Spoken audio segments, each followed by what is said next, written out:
Good afternoon. Welcome to the Midday Mull for Tuesday, the 17th of August.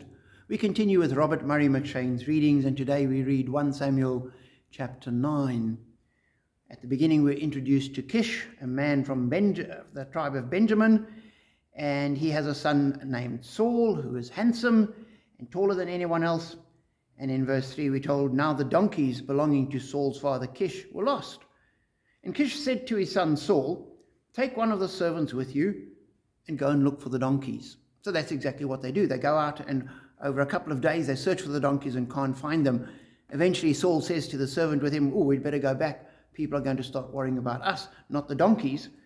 And we're told in verse 6, but the servant replied, look, in this town there is a man of God. He is highly respected, and everything he says comes true. Let's go there now. Perhaps he will tell us the way to take. He's referring to Samuel, and they go into town looking for Samuel, and when they find him, Samuel greets them and says, yes, I'm the seer you're looking for, and now don't worry about the donkeys, they have been found. And he then says, and to whom is all the desire of Israel turned, if not to you and your whole family line? And suddenly he says to Saul, you're going to be king. And the beginning of the next chapter, he anoints him as king. And as I was reading this, I was thinking, this isn't some kind of great spiritual adventure that they're on.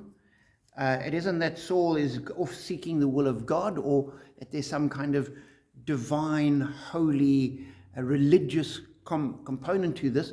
It's just plain everyday life. The donkeys have got lost. And I don't know whether donkeys do that. Certainly you drive through rural areas and there's donkeys everywhere. Whether they hang around the house or go wandering, I don't know. But these donkeys were lost, and so Saul had to go and find them. It wasn't a spiritual issue. It was a plain, practical, everyday issue. And yet God was in this. And he just so happens to take the servant along with him, and when he says, come, let's turn around and go back, the servant could have said, oh, good idea, it's 3 days, long time, we'd best go in. But this servant says, no, there's a man of God in this town, let's go and ask him. The servant comes up with the idea. Had it been a different servant, who knows what would have happened. And as I think, looking at that, just thinking, all these everyday, mundane, plain, ordinary life choices that people make, God uses.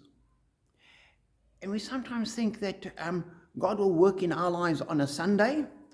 He might work in our lives on a Wednesday evening when we go to Bible study or whatever.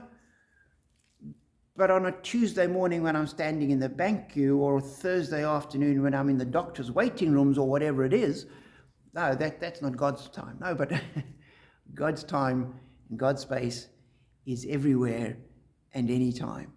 And so we just pray, God, work in our lives, in every aspect of our lives. Work in the holy things, the church services and Bible studies and quiet times. Work there.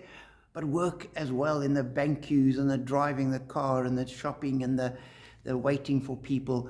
God, be with us and help us to see your presence and help us to live expectantly, knowing that you work everywhere.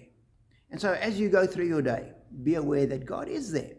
Whether we're aware of him or not, God is there, and his purposes are being worked out in everything that we do. So be encouraged by that, be comforted by that, be strengthened by that, and know his blessing.